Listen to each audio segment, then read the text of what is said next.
ராஜ்யத்தின் திறவுகோல்கள். பவுலின் முள். பாடம் 6. பவுலின் மாம்சத்தில் கொடுக்கப்பட்டுள்ள முள் குறித்து அநேக தவறான புரிந்து கொள்ளுதல்கள் உள்ளது. வசனத்தின் தெளிவையும் வெளிச்சத்தையும் பவுலின் மாம்சத்தில் கொடுக்கப்பட்ட முள்ளிற்கு சரியான அர்த்தத்தையும் இப்பாடம் கொடுக்கிறது. 2 கொரிந்தியர் 12ஆம் அதிகாரம் 7ஆம் வசனம் முதல் 10ஆம் வசனம் வரை. அன்றியும் எனக்கு வெளிப்படுத்தப்பட்டவைகளுக்குரிய மேன்மை நிமித்தம் நான் என்னை உயர்த்தாதபடிக்கு என் மாம்சத்திலே ஒரு முள் கொடுக்கப்பட்டிருக்கிறது. என்னை நான் உயர்த்தாதபடிக்கு அது என்னை குட்டும் சாத்தானுடைய தூதனாய் இருக்கிறது. அது என்னை விட்டு நீங்கும்படிக்கு நான் 3 தரம் கர்த்தரிடத்தில் வேண்டிக் கொண்டேன். அதற்கு அவர், என் கிருபை உனக்கு போதும், பலவீனத்திலே என் பலன் பூரணமாய் விளங்கும் என்றார்.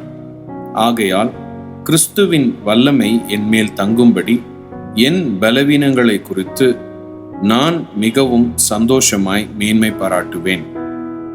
அந்தப்படி நான் பலவீனமாய் இருக்கும் போதே பலமுள்ளவனாய் இருக்கிறேன்.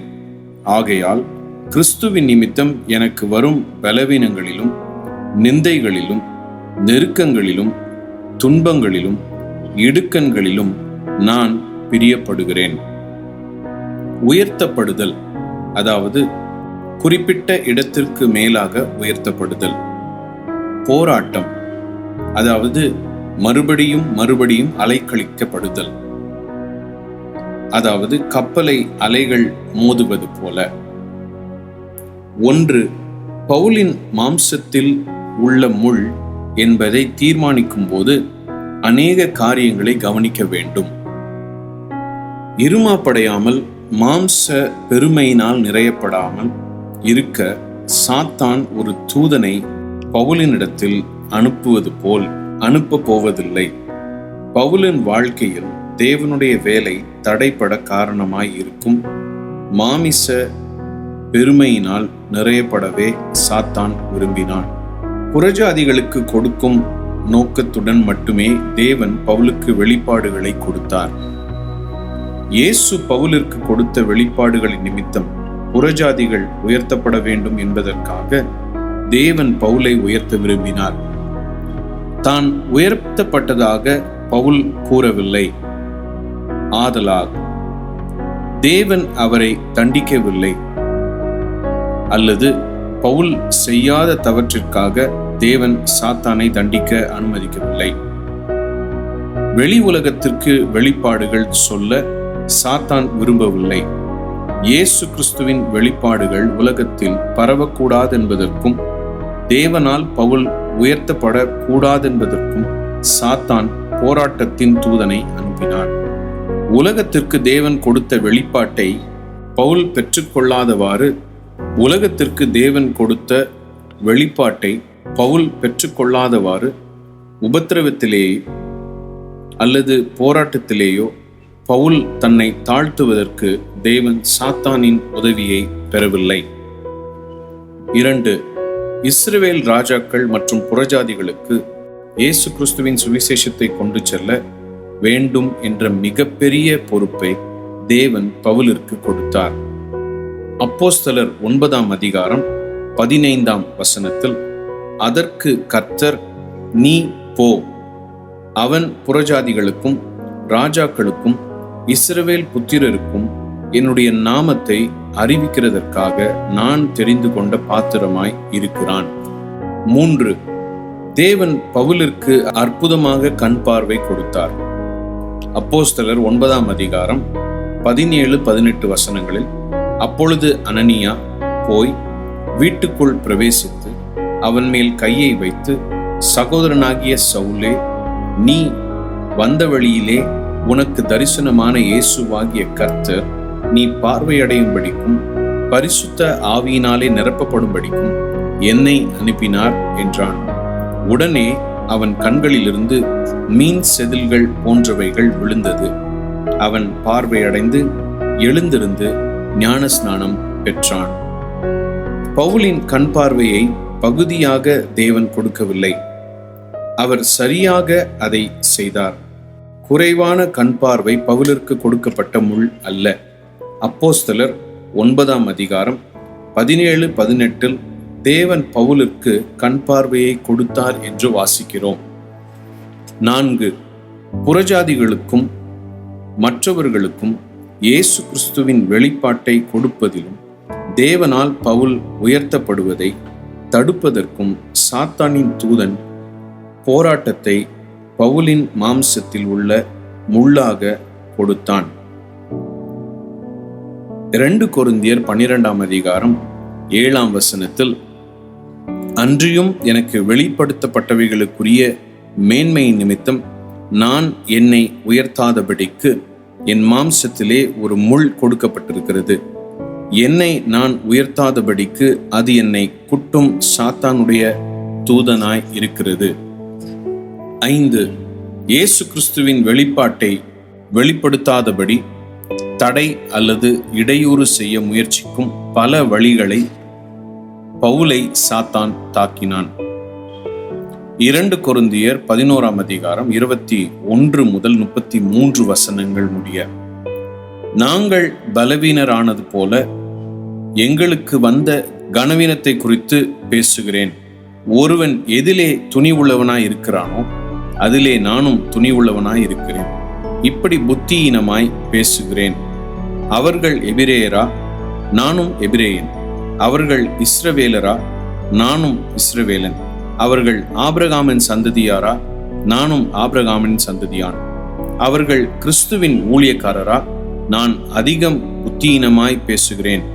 நான் அதிகமாய் பிரயாசப்பட்டவன், அதிகமாய் அடிப்பட்டவன், அதிகமாய் காவல்களில் வைக்கப்பட்டவன், அநேகந்தரம் மரண அவதியில் அகப்பட்டவன். யூதர்களால் 1 குறைய 40 அடியாக 5 தரம் அடிப்பட்டேன். 3 தரம் மிலாறுகளால் அடிப்பட்டேன்.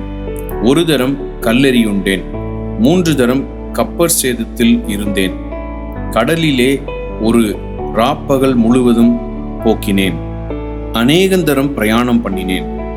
ஆறுகளால் வந்த மோசங்களிலும் கள்ளரால் வந்த மோசங்களிலும் என் சுய ஜனங்களால் வந்த மோசங்களிலும் அந்நிய ஜனங்களால் வந்த மோசங்களிலும் பட்டணங்களில் உண்டான மோசங்களிலும் வனாந்தரத்தில் உண்டான மோசங்களிலும் சமுத்திரத்தில் உண்டான மோசங்களிலும் கள்ள சகோதரிடத்தில் உண்டான மோசங்களிலும் பிரயாசத்திலும் வருத்தத்திலும் அநேக முறை கண்விழிப்புகளிலும் பசியிலும் தாகத்திலும் அநேக முறை உபவாசங்களிலும் குளிரிலும் நிர்வாணத்திலும் இருந்தேன்.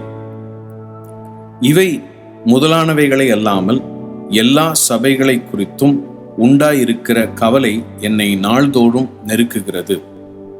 ஒருவன் பலவீனனானால் நானும் பலவீனனாய் இருக்கிறதில்லையோ? ஒருவன் இடறினால் என் மனம் எரியாதிருக்குமோ?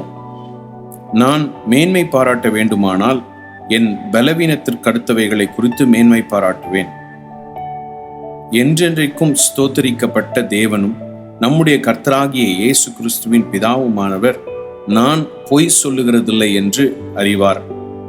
தமஸ்கு பட்டணத்து அரேத்தா ராஜாவினுடைய சேனை தலைவன் என்னை பிடிக்க வேண்டுமென்று தமஸ்கருடைய பட்டணத்தை காவல் வைத்து காத்தான். அப்பொழுது நான் கூடையிலே வைக்கப்பட்டு ஜன்னலிலிருந்து மதில் வழியாய் இறக்கிவிடப்பட்டு அவனுடைய கைக்கு தப்பினேன். 6. விசுவாசத்தை கொண்டு கிருபையினால் ரட்சிக்கப்படுதல் என்ற பவுலின் போதனையை யூதாயிசத்தர்கள் முறைகேடு பண்ண பிரயாசப்பட்டார்கள்.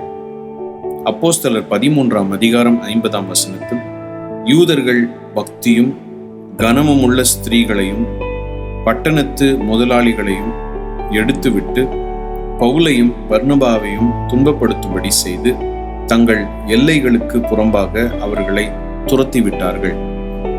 இயேசு கிறிஸ்துவை விசுவாசத்தினால் இரட்சகராக ஏற்றுக்கொண்ட பின்னரும் மோசையின் பிரமாணத்தை ரட்சிப்பின் வழியாக மக்கள் தொடர வேண்டும் என்று யூதாயிசத்தர்கள் போதித்தார்கள்.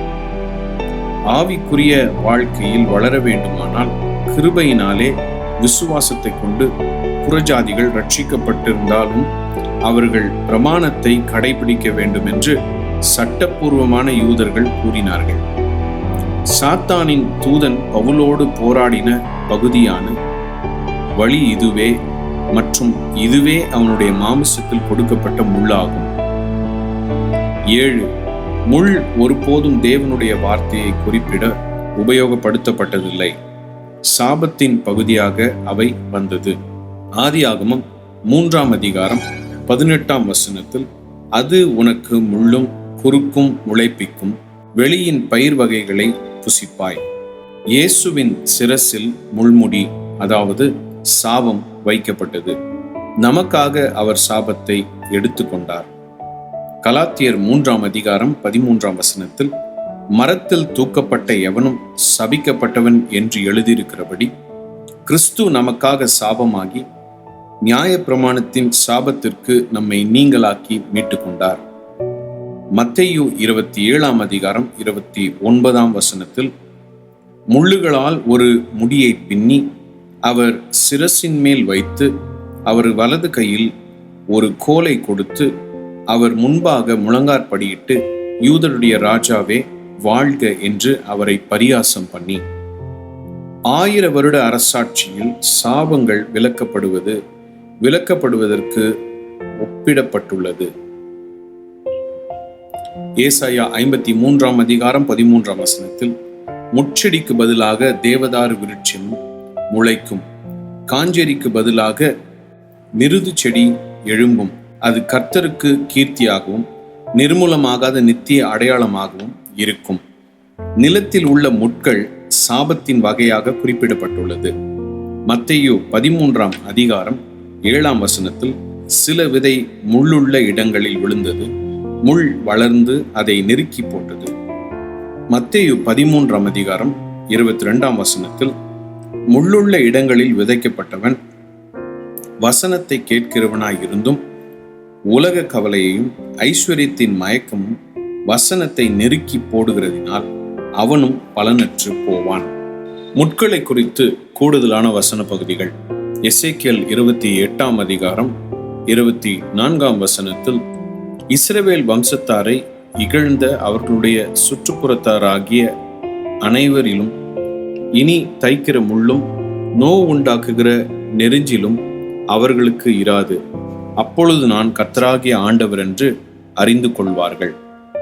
என்னாகமம் 33ஆம் அதிகாரம் 55ஆம் வசனத்தில், நீங்கள் தேசத்தின் குடிகளை உங்களுக்கு முன்பாக துரத்தி விடாமல் இருப்பீர்களானால் அப்பொழுது அவர்களில் நீங்கள் மீதியாக வைக்கிறவர்கள் உங்கள் கண்களில் முள்ளுகளும் உங்கள் விலாக்களிலே கூர்களுமாயிருந்து நீங்கள் குடியிருக்கிற தேசத்திலே உங்களை உபத்திரவப்படுத்துவார்கள்.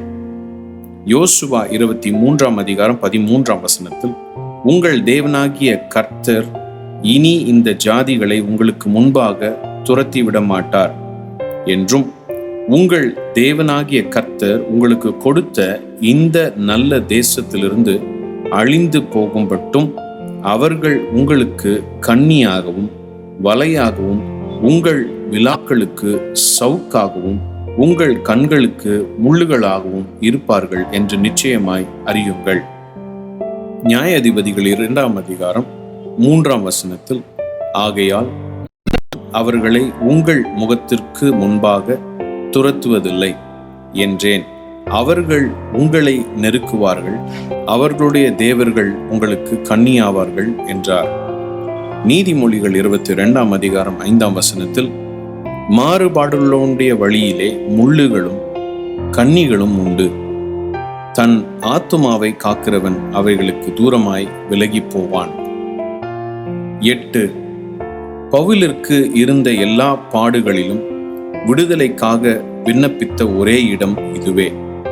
2 கொரிந்தியர் 12ஆம் அதிகாரம் 8ஆம் வசனத்தில், அது என்னை விட்டு நீங்கும்படிக்கு நான் 3 தரம் கர்த்தரிடத்தில் வேண்டிக் கொண்டேன்.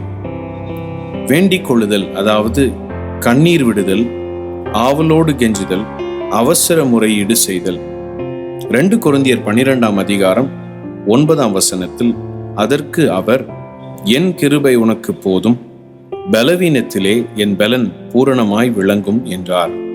ஆகையால் கிறிஸ்துவின் வல்லமை என்மேல் தங்கும்படி என் பலவீனங்களை குறித்து நான் மிகவும் சந்தோஷமாய் மேன்மை பாராட்டுவேன். 2 கொரிந்தியர் 12ஆம் அதிகாரம் 9ஆம் வசனத்தில் உள்ள பலவீனங்கள் என்பது வலுவிழந்த நிலையை குறிக்கும். கடுமையான உபத்திரவத்திலும் பவுல் கடந்து சென்றார். தன்னுடைய வாழ்க்கையில் நடைமுறையில் உள்ள காரியங்களுக்கு பவுல் பதில் மற்றும் ஜெயம் கிடைக்க அதிகமாக ஜெபித்தார். தேவனிடத்தில் முறையிட்டார். தேவன் அவரோடு என் கிருபை உனக்கு போதும் என்று பேசினார். உன்னுடைய மோசமான போராட்ட காலம் நீ அழவேண்டிய காலம் அல்ல என்று தேவன் கூறினார். தேவனுடைய கிருபை மற்றும் விசுவாசத்தை குறித்து பவுல் அறிந்தவைகளை ஆரம்ப நாட்களில் பவுல் நடைமுறைப்படுத்தவில்லை. தேவன் பவுலிடம் என் கிருபை உனக்கு போதும் என்று கூறினார். சோதனையின் காலத்தில் பவுல் என்ன செய்ய வேண்டும் என்று அறிந்தவைகளை நடைமுறைப்படுத்த தேவன் விரும்பினார். தேவன் பவுலிற்கு கொடுத்த உள்ளான வசனங்களை சார்ந்து அதிலிருந்து எடுத்து செயல்படுத்த வேண்டும் என்று தேவன் விரும்புகிறார். அதையே தேவன் இன்றைக்கும் உங்களிடம் கூறுகிறார். அவர் கிருபை உங்களுக்கு போதும். நீங்கள் எதிர்நோக்கும் எந்த சவாலையும் கடந்து செல்ல அவர் கிருபை உங்களுக்கு போதும். தேவனுடைய கிருபையின் மேல் சார்ந்திருங்கள். 3வது முறை பவுல் முறையிட்ட போது தேவனுடைய சத்தத்தை பவுல் கேட்டான். அதன் பின்பு பவுல் பெற்றுக்கொண்ட வெளிப்பாட்டின் மேல் பவுல் சார்ந்திருக்க தொடங்கினார். பவுலுடைய தேவைகளை சந்திக்க போதுமானதாய் இருந்த பவுல் பெற்றுக்கொண்ட தேவனுடைய வார்த்தையின் மேல் செயல்பட தொடங்கினார். முன்பதாக ஆயத்தமாகி தேவனுடைய வார்த்தையின் ஞான வெளிப்பாடுகளுக்காக தேவனை தேடுங்கள். சோதனையும் பரீட்சையும் வரும்போது தேவனுடைய வார்த்தையின் வெளிப்பாட்டின் மேல் செயல்படுதல் அவைகளில் உங்களை கடந்து போகச் செய்யும். 9. கிருபை மற்றும் விசுவாசத்தை குறித்து வெளிப்பாட்டின் ஞானத்தை தேவனிடத்திலிருந்து பவுல் பெற்றிருந்தார். பவுலின் நிருபங்கள் முழுவதிலும் கிருபை மற்றும் விசுவாசத்தை குறித்த புரிந்து கொள்ளுதலை பரிசுத்த ஆவியானவர் வெளிப்படுத்துகிறதை பல வசன பகுதியில் காணலாம். தேவனுடைய வார்த்தைக்குள் செல்லுங்கள். தேவனுடைய வார்த்தை விசுவாசத்தை கொண்டு வரும். பிரச்சனைகளை மேற்கொள்ளும் கிருபையை விசுவாசம் கொண்டு வரும். 10. கிருபையில் பிரவேசிக்கும் ஸ்லாக்கியத்தை விசுவாசம் கொடுக்கும். ரோமர் 5ஆம் அதிகாரம் 2ஆம் வசனத்தில் அவர் மூலமாய் நாம் இந்த கிருபையில் பிரவேசிக்கும் ஸ்லாக்கியத்தை விசுவாசத்தினால் பெற்று நிலை கொண்டிருந்து தேவ மகிமையை அடைவோம் என்கிற நம்பிக்கையினாலே மேன்மை பாராட்டுகிறோம். இவைகளினாலே கிருபையில் பெருகுங்கள். நீங்கள் கேட்கும்படியாக தேவனுடைய வார்த்தையை பேசுங்கள். வார்த்தையை கேட்பது விசுவாசத்தை வளர செய்யும். விசுவாசத்தில் நடப்பது கிருபையில் பிரவேசிக்கச் செய்யும். பூமியின் மேல் தேவனுடைய கிருபையின் பூரணம் இருக்கும் காலத்தில் நாம் வாழ்ந்து கொண்டிருக்கிறோம். பூமியின் மேல் தமது ஆவியை தேவன் ஊற்றிக் கொண்டிருக்கிறார். அவருடைய கிருபையின் பரிபூர்ணம் இங்கு இருக்கிறது. கிருபை என்பது தேவன் உங்களுக்காக செய்ய முடிந்தவைகளும் உங்கள் மூலமாக நீங்கள் உங்களுக்கு செய்து கொள்ள வேண்டியவைகளும். தேவனுடைய ஈட்டை பெறாத மற்றும் தகுதியற்ற இரக்கம் உங்கள் இருதயங்களில் தேவனுடைய தெய்வீக செயலாக்கம் மற்றும் உங்கள் வாழ்க்கையில் எந்த செயலாக்கம் பிரதிபலிப்பதும் ஆகும். எபேசியர் 2ஆம் அதிகாரம் 8ஆம் 9ஆம் வசனத்தில் கிருபையினாலே விசுவாசத்தை கொண்டு ரட்சிக்கப்பட்டீர்கள். இது உங்களால் உண்டானது அல்ல, இது தேவனுடைய ஈவு. ஒருவரும் பெருமை பாராட்டாதபடிக்கு இது கிரியைகளினால் உண்டானதல்ல. நீங்கள் கர்த்தரிடத்தில் வரும்போது ரட்சிப்பை பெற்று புதிய பிறப்பை அனுபவித்தீர்கள். நீங்கள் பூரண நடக்கை உள்ளவர்களாக நடந்ததினால் அல்ல, பூமியில் நீங்கள் சுகமாய் வாழ்ந்ததினால் அல்ல, அவருடைய கிருபையினால் மட்டுமே. தேவனுடைய வார்த்தையை நீங்கள் கேட்பீர்கள்.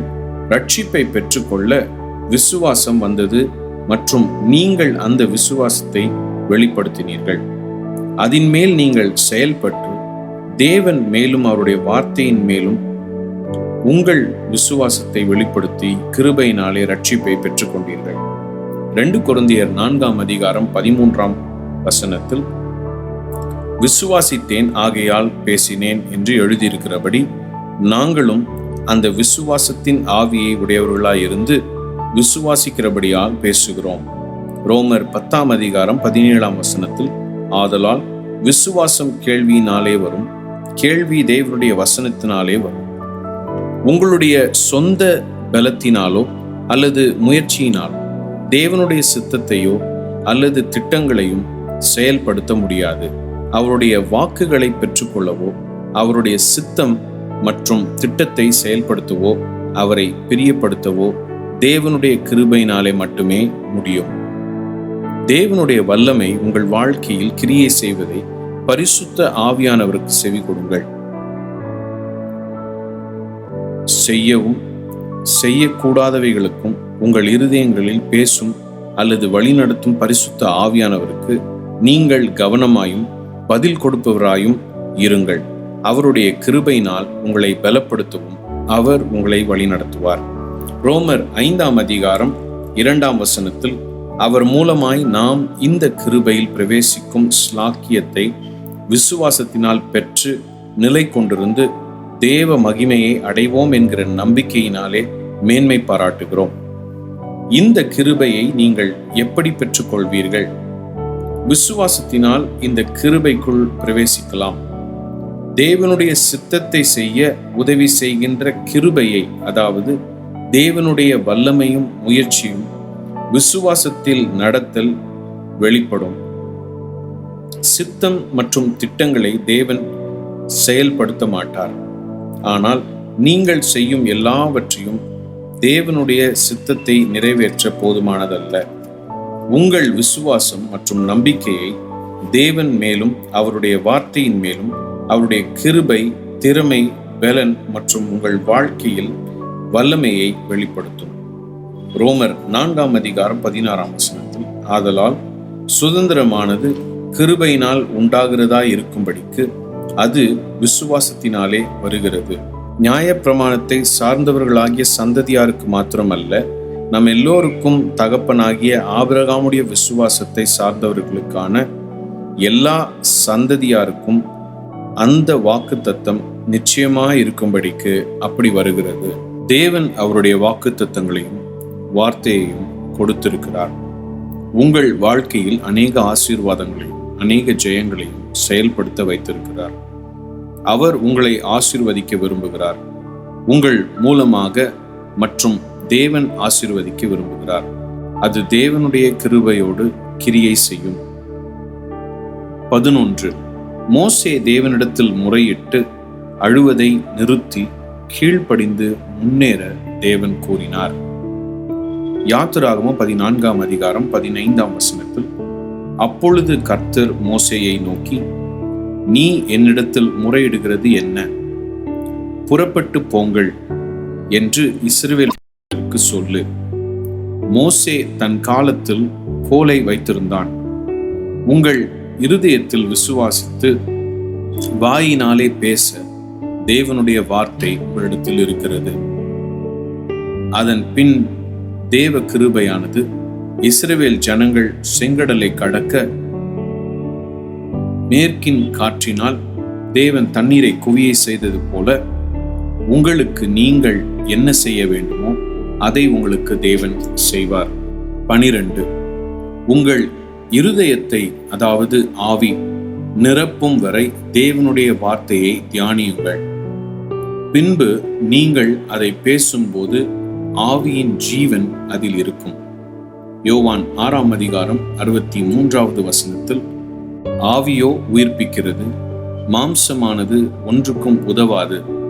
நான் உங்களுக்கு சொல்லுகிற வசனங்கள் ஆவியாயும் ஜீவனாயும் இருக்கிறது. ரோமர் 10:6-8 விசுவாசத்தினால் ஆகும் நீதியானது கிறிஸ்துவை இறங்கி வர பண்ணும்படி பரலோகத்துக்கு ஏறுகிறவன் யார்?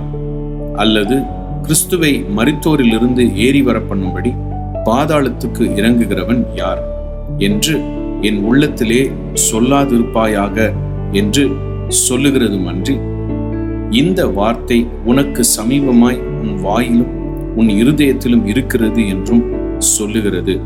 இந்த வார்த்தை நாங்கள் பிரசங்கிக்கிற விசுவாசத்தின் வார்த்தையே. மார்க்கு 11:23 எவனாகிலும் இந்த மலையை பார்த்து நீ பெயர்ந்து சமுத்திரத்திலே தள்ளுண்டு போ என்று சொல்லி தான் சொன்னபடியே நடக்கும் என்று தன் இருதயத்தில் சந்தேகப்படாமல் விசுவாசித்தால் அவன் சொன்னபடியே ஆகும் என்று மெய்யாகவே உங்களுக்கு சொல்கிறேன். ரோமர் 4:17 அநேக ஜாதிகளுக்கு உன்னை தகப்பனாக ஏற்படுத்தினேன் என்று எழுதியிருக்கிறபடி அவன் தான் விசுவாசித்தவருமாய் மரித்தோரை உயிர்ப்பித்து இல்லாதவைகளை இருக்கிறவைகளைப் போல் அழைக்கிறவருமாய் இருக்கிற தேவனுக்கு முன்பாக நம் எல்லோருக்கும் தகப்பனானான். நியூ அமெரிக்கன் ஸ்டாண்டர்ட் வெர்ஷனில் ரோமர் 4:17 ஜாதிகளுக்கு தகப்பனாக உன்னை ஏற்படுத்தினேன் என்று எழுதியிருக்கிறபடி அவன் தான் விசுவாசித்தவருமாய் மரித்தோரை உயிர்ப்பித்து இல்லாதவைகளை இருக்கிறவைகளைப் போல அழைக்கிறவருமாய் இருக்கிற தேவனுக்கு முன்பாக நம் எல்லாருக்கும் தகப்பனானான். 13 கிருபையை பெருக பண்ணவும் அதிகரிக்கவும் முடியும். 2 பேதுரு 1:2 தேவனையும் நம்முடைய கர்த்தராகிய இயேசுவையும் அறிகிற அறிவினால் உங்களுக்கு கிருபையும் சமாதானமும் பெருக கடவுது. 2 பேதுரு 3:18 நம்முடைய கர்த்தரும் இரட்சகருமாகிய இயேசு கிறிஸ்துவின் கிருபையிலும் அவரை அறிகிற அறிவிலும் வளருங்கள். அவருக்கு இப்பொழுது என்றென்றைக்கும் மகிமையுண்டாவதாக. ஆமேன். கிருபை, அதாவது உங்கள் இருதயங்களில் தெய்வீக ஆற்றலும் உங்கள் வாழ்க்கையில் அந்த ஆற்றல் வெளிப்படுத்தப்படுதலும் ஆகும். நீங்கள் கிருபையில் வளருங்கள். தேவனுடைய வார்த்தையின் ஞானத்தை எவ்வளவாய் பெற்றிருக்கிறீர்களோ அவ்வளவாய் தேவனுடைய கிருபையை பெற்றுக்கொள்வீர்கள். தேவனுடைய கிருபை பரிபூரணமாய் எல்லோருக்கும் உண்டு. மற்றவர்களைப் போல தங்களை தாங்களே அதிக கிருபைக்கு தங்களை ஒப்புக் கொடுப்பதில்லை. சிலர் தேவனுடைய வார்த்தைக்கு அதிக முக்கியத்துவம் கொடுக்கின்றனர். அவர்கள் தேவனை அதிகமாக தேடுகின்றனர். அதிகமாக கிருபையை பெற்றுக்கொள்ள அதிகமான நேரத்தை ஜெபத்தில் செலவழிக்கின்றனர். அதிக கிருபையை பெற்றுக்கொள்ளும் ஒரு வழி தாழ்மையாகும். யாக்கோபு 4:6 அவர் அதிகமான கிருபையை அளிக்கிறாரே, ஆதலால் தேவன் பெருமை உள்ளவர்களுக்கு எதிர்த்து நிற்கிறார், தாழ்மை உள்ளவர்களுக்கோ கிருபை அளிக்கிறார் என்று சொல்லியிருக்கிறது. கந்தையான துணியை அணிந்து கொண்டு தலையை தாழ்த்தி கொள்வது தாழ்மை அல்ல. உங்கள் சொந்த திறமை, மற்ற ஜனங்கள் மற்றும் உங்கள் சூழ்நிலையை நம்பாமல் தேவன் மேலும் அவருடைய வார்த்தையின் மேலும் உங்கள் நம்பிக்கையை வைப்பதே தாழ்மையாகும். தேவன் உங்களை அழைக்கிறார். பூமியில் உங்களை பயன்படுத்த தேவன் விரும்புகிறார். அவருடைய வல்லமையான பலத்தை உங்கள் மூலம் வெளிப்படுத்த விரும்புகிறார். ஆனால் உங்கள் மனித திறமை மற்றும் பலத்தினால் அதை செய்ய முடியாது. உங்கள் சொந்த திறமை மற்றும் பலத்தினால் தேவன் விரும்பும் வழியில் உங்கள் தேவைகளை சந்திக்க கூட இயலாது. நீங்கள் அதிக கிருபையை பெற்றுக்கொள்ளும் போது உங்கள் பிரச்சனைகளை தேவனிடம் எடுத்துச் செல்ல வேண்டியதில்லை. தேவனை உங்கள் பிரச்சனைகளிடத்தில் கொண்டு செல்லுவீர்கள். 14 கிருபையில் செயல்படுங்கள். 2 தீமோத்தேயு 2:1 ஆதலால் என் குமாரனே, நீ கிறிஸ்து இயேசுவில் உள்ள கிருபையில் பலப்படு. உங்கள் சொந்த திறமையில் அல்ல, கிருபையில் செயல்படுங்கள். 15 வார்த்தையான இயேசு கிருபையினால் நிறைந்தவர். வார்த்தைக்குள் சென்று தேவனுடைய கிருபையில் பூரணப்படுங்கள். வார்த்தையை பூரணமாய் பெற்றுக்கொண்டால் கிருபையை பூரணமாய் பெற்றுக்கொள்வீர்கள். யோவான் 1:1 ஆதியிலே வார்த்தை இருந்தது, அந்த வார்த்தை தேவனிடத்தில் இருந்தது, அந்த வார்த்தை தேவனாய் இருந்தது. 16 ஜெபத்தினால் அதிக கிருபையை பெற்றுக்கொள்ளுங்கள். எபிரேயர் 4:16 ஆதலால் நாம் இரக்கத்தை பெறவும் ஏற்ற சமயத்தில் சகாயம் செய்யும் கிருபையை அடையவும் தைரியமாய் கிருபாசன தண்டையிலே சேரக்கடவோம். ஜெபத்திற்குள் இருக்க நீங்கள் பிரயாசப்படுவீர்களானால் உங்கள் வாழ்க்கையின் மற்ற பகுதிகளில் போராட மாட்டீர்கள். ஜெபத்திற்கு ஒப்பு கொடுக்காமலேயே பலர் பல சமயங்களில் பாவத்தின் சோதனையோடு போராட விரும்புகிறார்கள். பாவத்தை மேற்கொள்ள ஜெபமானது கிருபையையும் பலனையும் கொடுக்கும். ஜெபத்தினால் பெற்றுக்கொள்ளப்பட்ட கிருபை உங்களை மாற்றும் போது நீங்கள் உங்கள் விசுவாசத்தை கொண்டு காரியங்களை மாற்ற முடியும். வாக்குத்தத்தத்தின் வெளிப்படுவதை நீங்கள் பார்க்கும் வரை உங்கள் விசுவாசத்தின் அறிக்கையை பெற்றுக்கொள்ள உங்களுக்கு போதுமான தேவனுடைய கிருபை, அதாவது பலன் மற்றும் திறன் தேவை.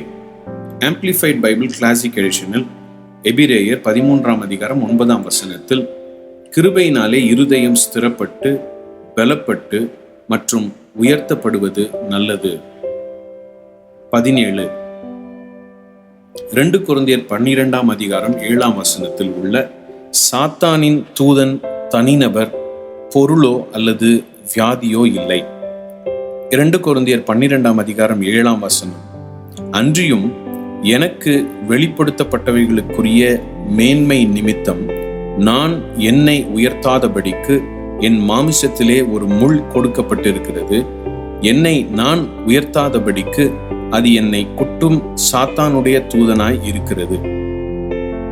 அங்குலோஸ் என்ற கிரேக்க வார்த்தை வேதத்தில் 188 முறைகளும் தூதன் என்று 181 முறையும் அறிவிப்பாளன் என்று 7 முறையும் மொழிபெயர்க்கப்பட்டுள்ளது.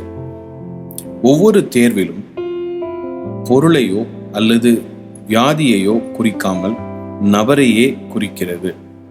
செய்தியாளன் என்ற வார்த்தைக்கு தூதன் என்று பொருள்.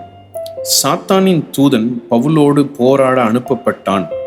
வியாதியோ அல்லது பலவீனமோ அவனோடு போராடவில்லை.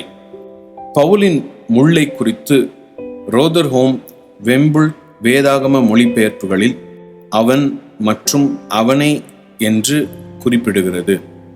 அவன் அல்லது அவனை என்று வியாதியை குறிப்பிடவில்லை. தேவனுடைய நாமத்திற்காக பவுல் எவ்வளவாய் பாட அனுபவிக்க வேண்டும் என்று தேவன் அனனியாவிடம் கூறினார். இந்த காரியங்கள் வியாதியை அல்ல, உபத்திரவங்களையே குறிக்கும். பெக் டிரான்ஸ்லேஷன் 2 கொரிந்தியர் 12ஆம் அதிகாரம் 8ஆம் வசனத்தில், அது என்னை விட்டு நீங்கும்படிக்கு நான் 3 தரம் கர்த்தரிடத்தில் வேண்டிக் கொண்டேன். பவுல் பலமுறை தன்னுடைய உபத்திரவங்களை குறித்து பேசியுள்ளார். ஆனால் ஒரு முறை கூட வியாதி அல்லது பலவீனங்களை குறித்து குறிப்பிடவில்லை. அவருடைய முள் என்பது அவருடைய வியாதி மற்றும் பலவீனமும் தேவனுடைய சித்தம் என்று வசனத்தின் அடிப்படையிலும் போதிக்க முடியாதது. அதற்கு மாறாக சரீரத்தின் சுகம் தேவனுடைய சித்தம் என்பதை அதிக வசனம் ஆதாரப்படுத்துகிறது. அதோடு பாவ மன்னிப்பும். அதை விசுவாசி, அதை சொல், அதற்காக தேவனை துதி. என் தேவை ஒவ்வொன்றையும் சந்திக்கப்பட நான் என் கடின உழைப்பையோ அல்லது மனித முயற்சிகளையோ சார்ந்திராமல் தேவனுடைய கிருபையை சார்ந்திருக்கிறேன். கிறிஸ்துவின் நிறைவில் நான் தன்னிறைவாய் இருக்கிறேன்.